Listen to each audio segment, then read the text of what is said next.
뭐 이준석이가 또 한마디 했네요. 뭐 들어간 줄 알았더니 아직도 살아있네. 뉴스이스 2025년도 10월 10일자 기사. 이준석이는 김현진은 국감 나와야 하고 조이대는 불러서는 안 될 사람. 맞은 말 했네요. 조이대를 왜 부릅니까?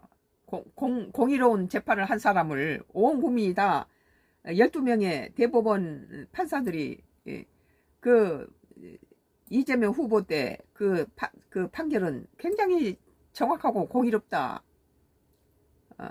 그렇게 생각하고 있는데 자기를 유죄 뭐 1심이 유죄였고 그 다음에 2심에서 무죄한 것이 이 사람들이 잘못된 거죠.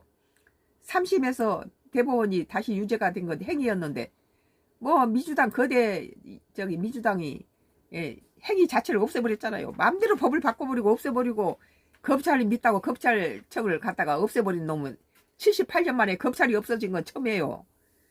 이런 거대 171석을 가지고 국민의힘당은 제1당 국민의힘당을 갖다 그 정치 파트너로 생각지도 않고 지그들이 그 가반수가 넘으니까 마음대로 지그들끼리 밀어붙이는 거예요. 이게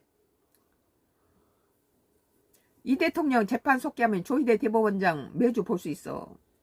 그리고 이제 이 대통령 재판 속기하면 안 되죠.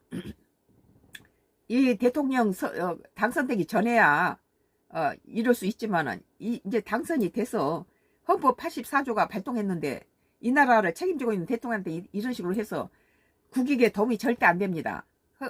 일단 대통령이 됐으면 모든 범죄는 뭐 내란죄 외에는 이런 거 물으면 안 된다고 나는 봐요. 그대로 법이 집행돼야 되죠.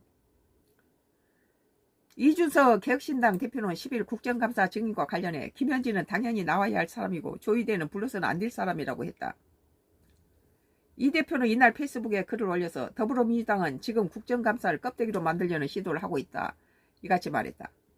뭐 영화배우하고도 뭐 썸씽이 있어서 시끄러웠는데 그 다음에는 더 진국이 또 있었네요. 그는 정부와 여당은 조희대 대법원장을 보고 싶으면 국회로 부르지 말고 법원으로 가라며 이재명 대통령께서 재판을 속개하겠다는 정치 결단을 내리시면 곧 정부와 여당이 보고 싶어하는 조희대 대법원장을 매주 보면서 대화할 수 있다고 했다. 뭐 대통령을 갖다가 뭐 재판하라 이것은 넌센스다. 헌법 84조가 괜히 있었겠냐. 국익에 도움이 안 되니까 이런 소리를 야당이 자꾸 하면 표 떨어집니다. 이 대표는 법관을 행정적인 문제가 아니라 국감에서 부르지 않는 것은 혹여